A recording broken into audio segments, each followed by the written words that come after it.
Hello दोस्तों, Radhe Radhe. Monika biology classes में आपका हार्दिक स्वागत है। तो कैसे हैं आप सब। आज बेटा हम आपसे बात करेंगे आपके यूपी बोर्ड के एग्ज़ाम्स के बारे में कि आपका पेपर कैसा आता है। आपको कल मैंने पेपर का पैटर्न बताया था जिसमें ये बताया था कि कितने कितने नंबर के कौन कौन से क्वेश्चन कैसे पूछे जाते हैं। और आज हम बात करेंगे आपका पेपर किस तरीके से आता है। चलिए देखते हैं आपका पेपर। देखिए बेटा, ये आपका बोर्ड प्रश्न पत्र 2025 का ये पेपर है। इसे आज हम एक्सप्लेन करते हैं, देख लेते हैं कि किस तरीके से प्रश्न पूछे जाते हैं। ठीक है, तो आइए देखते हैं ये पेपर। इसमें इस तरीके से देखिए, क्वेश्चन आपके ऑब्जेक्टिव दिए हुए हैं। आपको बताए थे कि 4 ऑब्जेक्टिव आते हैं, का, खा, गा, घा। तो इस तरीके से ये 4 क्वेश्चन आए हैं पेपर में आपके ऑब्जेक्टिव के। तो इन्हें आपको करना है।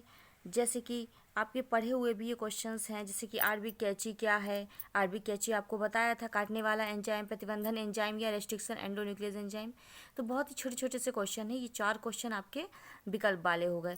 फिर आपके एक एक नंबर के क्वेश्चन आएंगे, अतिलघुत्री वाले। क्वेश्चन नंबर 2 में 5 क्वेश्चन आते हैं। ठीक है, तो जैसे कि पूछा गया है का में अंडोत्सर्ग किसे कहते हैं, अंडोत्सर्ग क्या होता है। ठीक है, दूसरा क्वेश्चन है पारितंत्र के किसी अपघटक का नाम लिखिए कि पारितंत्र में ऐसे कौन से अपघटक हैं जो सड़े गले पदार्थ हैं उन सबको तोड़कर ख़त्म करता है, तो उनका नाम आपको लिखना है। अगला क्वेश्चन है मानव पर पाए जाने वाले किसी एक बाह्य परजीवी का नाम लिखिए। तो मानव यानी इंसान के ऊपर कौन सा एक परजीवी होता है, आपको पता होना चाहिए। मच्छर भी एक परजीवी है, वो भी हमारे शरीर से खून पीता है यानी अपना पोषण लेता है। ठीक, ये तो मच्छरी हो जाएगा। अगला क्वेश्चन है डीएनए के किन्हीं 2 क्षारों के नाम लिखिए। डीएनए के 2 क्षार के नाम लिखने हैं। अगला क्वेश्चन है मार्गन ने अपने प्रयोग हेतु फल मक्खियों का चयन क्यों किया, 2 कारण लिखिए। अब फल मक्खी क्यों यूज करी उन्होंने, इसका आपका लिखना है। अगला क्वेश्चन है क्वेश्चन नंबर 3 में भी आपके 5 क्वेश्चन आते हैं 2-2 नंबर के। ठीक, तो देखिए आनुवांशिकी को परिभाषित कीजिए। तो आनुवांशिकी, आनुवांशिकता क्या है, आपको ये लिखना है। अगला क्वेश्चन है वर्णांधता पर संक्षिप्त टिप्पणी लिखिए। आपको बताया था कलर ब्लाइंडनेस, लाल और हरा रंग देखने में तकलीफ होती है। ठीक है, अगला क्वेश्चन है प्लाज्मोडियम की किन्हीं 2 जातियों के नाम लिखिए। प्लाज्मोडियम यदि मच्छर जिससे मलेरिया फैलता है, और मलेरिया की ऐसी कौन कौन सी प्लाज्मोडियम की जो 2 प्रजातियां उनके नाम आपको लिखने हैं। अगला क्वेश्चन है सकल प्राथमिक उत्पादकता। तो प्राथमिक उत्पादकता क्या है, यानी कि वही प्रकाश संश्लेषण से पेड़ पौधे जो खाना लेते हैं, तो वो जो सबसे पहले जो ऊर्जा उन्हें मिलती है वो आपकी प्राथमिक उत्पादकता है। एवं नेट प्राथमिक उत्पादकता में विभेद लिखना है कि टोटल जो होती है वो क्या होती है। अगला क्वेश्चन है आहार जाल पर टिप्पणी लिखिए, यानी कि आहार जाल या खाद्य जाल पर आपको टिप्पणी लिखनी है। तो ठीक है, इस तरीके से ये क्वेश्चन पूछे जाते हैं। अगला क्वेश्चन है परागण किसे कहते हैं, उदाहरण सहित समझाइए। अब परागण आपको पता है, बताया है मैंने कि पराग कोष से पराग कण निकलकर स्त्री के वर्तिकाग्र पर पहुंच जाते हैं, जिसे हम परागण कहते हैं। ठीक है, उदाहरण सहित लिखना है। अगला क्वेश्चन है स्त्री जनन तंत्र का नामांकित चित्र बनाइए, यानी मादा जनन तंत्र का आपको चित्र बनाना है। अगला क्वेश्चन है केंद्रक में पाए जाने वाले आरएनए पॉलीमरेज के कार्यों का वर्णन कीजिए। जो आरएनए पॉलीमरेज है इसका काम क्या होता है, ये आपको लिखना है। अगला क्वेश्चन है लैब का पूर्ण रूप लिखिए कि लैब क्या है, इसके महत्व पर प्रकाश डालिए। अगला क्वेश्चन टैग पॉलीमरेज क्या है, जैव प्रौद्योगिकी में इसका क्या कार्य है। ठीक, अगला क्वेश्चन सूक्ष्म जीवों के औद्योगिक उपयोग का संक्षेप में वर्णन कीजिए। जो माइक्रो ऑर्गेनिज्म है, सूक्ष्म जीव हैं, इनका हम औद्योगिक उत्पादन में कैसे महत्व होता है। आपको बताया था कि घरेलू उत्पादन में क्या महत्व है और औद्योगिक में क्या उत्पादन में महत्व है। आपको उद्योग धंधों में जो भी सूक्ष्म जीव का प्रयोग करा जा रहा है, जैसे डेयरी उद्योग में, दूध बनाने में, पनीर बनाने में, सिरका बनाने में, तो जितना भी उद्योग करा जा रहा है उन सब में क्या इसका उपयोग है, आपको लिखना है। अगला क्वेश्चन है रूपांतरीय सिद्धांत पर टिप्पणी लिखिए, आपको ये लिखनी है। अगला क्वेश्चन मानव में बैक्टीरिया जनित 2 रोगों के नाम बताइए, उनका परिचय दीजिए।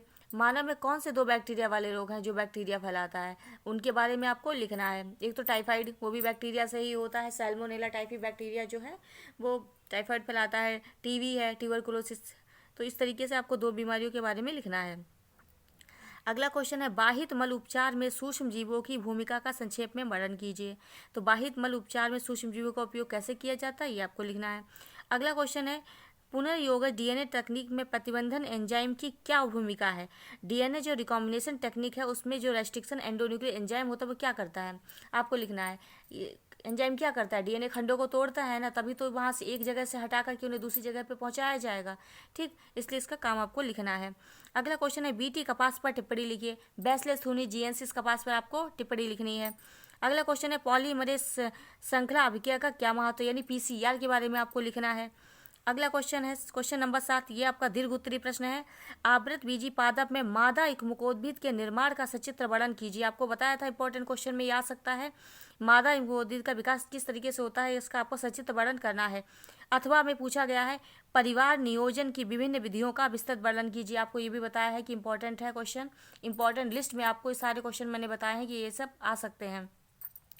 ठीक, अगला क्वेश्चन है अनुलेखन क्या है, बैक्टीरिया में अनुलेखन का सचित्र वर्णन कीजिए। आपको अनुलेखन के बारे में लिखना है। ठीक, अगला क्वेश्चन है अथवा करके है जैव विकास पर निबंध लिखिए। जैव विकास क्या है इसके बारे में आपको पूरा बताना है। क्वेश्चन नंबर 9, जैव विविधता संरक्षण से आप क्या समझते हैं। मैंने आपको अच्छे से समझाया है कि जैव विविधता का संरक्षण क्यों जरूरी है, क्योंकि हमारी जो जातियां हैं वो धीरे दिन प्रतिदिन कम होती चली जा रही हैं, इसलिए उनका संरक्षण करना है। संरक्षण करने की 2 विधियां होती हैं, स्वस्थानीय संरक्षण और बहिस्थानीय संरक्षण। मैंने बताया है स्वस्थान में उसी स्थान पर संरक्षित करते हैं और बहिस्थान पे बाहर साइड में ले जा करके उन्हें संरक्षित करते हैं, जैसे चिड़ियाघर वगैरह। ठीक, तो इस तरह के जैव विविधता क्या है, इसके संरक्षण के स्वस्थानीय बाह्य स्थानीय संरक्षण में विभेद करना है। आपको इन दोनों के बारे में लिखना है, यानी कि इन सीटू कंजर्वेशन और एक्सीटू कंजर्वेशन के बारे में आपको लिखना है। अथवा वाला क्वेश्चन भी बहुत बढ़िया पूछा गया बेटा। समष्टि क्या है, यानी पॉपुलेशन क्या है, इसके गुणों का विस्तार से वर्णन कीजिए। आपको ये भी बताया, इंपॉर्टेंट क्वेश्चन है, इसे आप तैयार करिए। तो समष्टि क्या है, इसके गुणों का विस्तार से वर्णन करना है। तो इस तरीके से बेटा ये आपके टोटल 9 क्वेश्चन है आपके, लगभग आप मान के देख लीजिए पेपर में आपको लगभग सारे इंपॉर्टेंट क्वेश्चन बताए हुए ही दिख रहे हैं। इसमें आपको शॉर्ट क्वेश्चन, लॉन्ग क्वेश्चन, ठीक है, इस तरीके से आपका पेपर बेटा ये 9 क्वेश्चन पेपर में आएंगे। इस तरीके से ही आपका पेपर बनेगा। ठीक है, आप इन्हें अच्छे से तैयार करिए। अपने इंपॉर्टेंट डायग्राम्स तो लगभग वही पूछे जाते हैं जो मैंने आपको बताया है, सबसे ज़्यादा वही रिपीट हो रहे हैं, इसलिए आप उनकी प्रैक्टिस कर लीजिए, अच्छे से तैयार करिए। ठीक है, धन्यवाद।